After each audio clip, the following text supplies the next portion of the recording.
I don't believe that you lose people during this lifetime. I don't believe that when you grow, the people that you detach from are meant to be in your life. You see, when you start growing and when you start making different changes in your life and you start doing different things, what's going to happen is people are going to try faulting you. That those people are going to try making it seem like you are the bad guy, you were crazy for walking a different path. And that's not at all what's happening. You see, when you start outgrowing situations, you start outgrowing people. When you outgrow versions of yourself, you outgrow the people that was attached to that version of you. Right? So some people only liked you during certain seasons because you were doing certain things that made it easier for them to be who they are, right? You brought them good energy, you brought them laughs, you brought them wisdom. For some people, you were bringing them money. Whatever that looks like for you, who you were in that instance was benefiting them. It was making their life easier. So the moment you grew, the moment you started doing something different in your life, that triggered the hell out of that person. That triggered the hell out of these groups of people, actually, because it's not even one person that's feeling like this. You feel as if you lost, your person. You're hyper fixated on that one thing that you lost when you grew. But there was a whole lot of people that lost access to you spiritually and energetically the moment you grew. Now, you may not have realized it. You may not have seen it exactly in the moment. But there were certain chapters and there were certain timelines that completely went dead. The moment you decided to shed certain energy, the moment you decided to take a different route, the moment you decided to do something different, which is why I always tell you guys cannot be afraid of the shedding process. You cannot be afraid of letting go. You cannot be afraid of doing the different thing, because the different thing is usually what gets you what you want. Having the attachment to what God removed you from is asking to go back to what you just left. Like, imagine suffering, feeling like, all terrible and bad, like things aren't going your way, whatever the case may be, right? And you ask God to help you out that situation. You ask God to, relieve that stress. And the moment God takes you away from it, the moment God removes it from your life, you say, hey, can I have it back? Did you not learn the lesson? But the thing is, you learned a lesson, which is why you don't have access to these things no more. It's going to get to the point where it doesn't matter how bad you want these things back. It doesn't matter how bad you want that person back.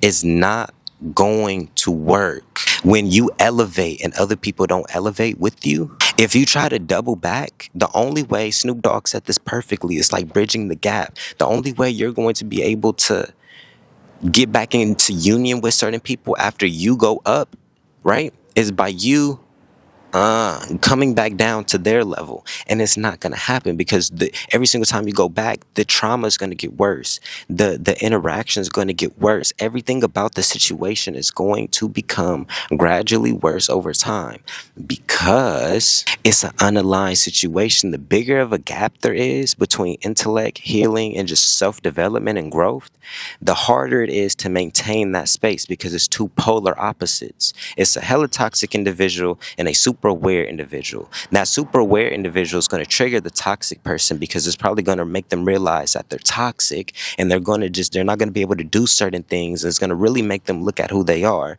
And then the toxic person is going to ruin that good person's energy, because now he's around toxic S words. You feel me? He's around toxic stuff. She's around toxic stuff. So now she or he is about to get triggered beyond belief. Right? Because they're sitting around something that's not meant for them. You were sitting around things that were not meant for you, or were meant for you during that season, which I don't think a lot of people understand. Certain things, you were only supposed to experience certain people and certain things in your life for a season.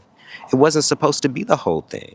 It wasn't supposed to be this, oh, I got them for the rest of my life. These are my people. These are my ride or die. Like, no, you ran into these people. You ran into these friends. You ran into that lover. You ran into these situations when you needed them in order for you to get to the person that you are now. Because the high frequency that you're sitting at now, those low vibrational people played a part in getting you to your high frequency. They had to trigger you. They had to show you how dirty and nasty the mug can really get, in order for you to be like, oh, okay, let me do something different. I don't like I don't like this train of thought. You get what I'm saying?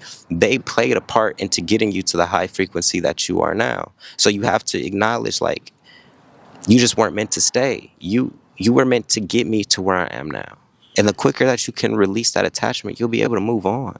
You'll stop holding on to things that clearly is not for you, ruining your mental health. For a girl or a dude that truly does not, that's not your soulmate. You know, something crazy about soulmates, they're usually in perfect alignment with you. Even during the BS, even during the trauma, they're mirroring you in some way.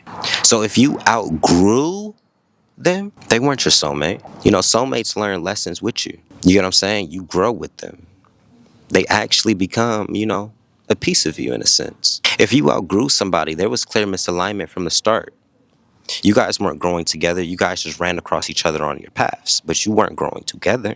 Growing together is going to come with adversities too. It's going to come with, you know, the problems and, you know, the life of having to fix certain things and, you know, man situations. But trust me, when you were only supposed to intersect at the highway, intersect at the crossroads, there was only supposed to be that. You know what I'm saying? You're not going to see that crossroad, that intersection anywhere else. You were only supposed to see those two cross streets meet at that exact place. And then you're supposed to keep going down your street. You're supposed to keep going down the road. You are not going to run across that street again. But too many of us is looking in our rearview mirrors. Too many of us is, literally not even checking our rearview mirrors, literally turning our body over in the middle of traffic and looking back. And then wondering why we're getting in accidents, wondering why we're stuck in traffic. Stop looking back. Walk forward. The ones who was meant for you, they're either in the passenger seat or two cars behind. You don't have to worry about them. You don't have to worry about it. They're literally trailing you. The only reason you're all doing all that is because you think that they're so far gone that you have to look for them. That let alone tells you they need to catch up. Why would you bust a U-turn? Why would you pull over? They need to hit the gas. They need to catch up. But you need to make sure you get to the destination, because every single time that you stop, you wait, you're wasting gas. You could have got to your destination with more gas in the tank. But since you left, and since you waited, and since you started looking back, you damn near waited until you were on empty, which served you no purpose. It brought you no fulfillment. It's not going to get you anywhere. So, with that being said, I love you guys. I love you guys. I love you guys. I really need you guys to prioritize your mental health, prioritize the things that y'all got going on in your life. And remember that God does not remove anything from your life that was truly meant to be in your life. If it got removed for a reason, and stop fighting that tide. Live your life, bro. Live your life, sis. Do what you need to do. And allow the things that's actually meant for you to align. Stop forcing alignment. Stop looking for alignment. Do you. Be the best you. Love you. And let it align. It comes to you. You know, it's kind of crazy. Sometimes be like, oh, I need to reconcile this. I need to, double back. If it's truly aligned, y'all run into each other in person. When y'all are needed, supposed to meet each other again, y'all won't even have to reach out to each other. You guys will be living your lives and just loving yourself so much that the spiritual connection brought y'all to the same place at the same time. That happens too, but we don't be thinking like that, because not a lot of people are truly living in their alignment, living in their self-love. You attract exactly what you want and what you need every single time when it's from self-love. Yeah, man. Message to South Central down in the description. My healing guided meditation down in the description. With that being said, man, I love y'all. I don't think I got anything else to say for this one. Love yourself. I'm going to see you on the next video.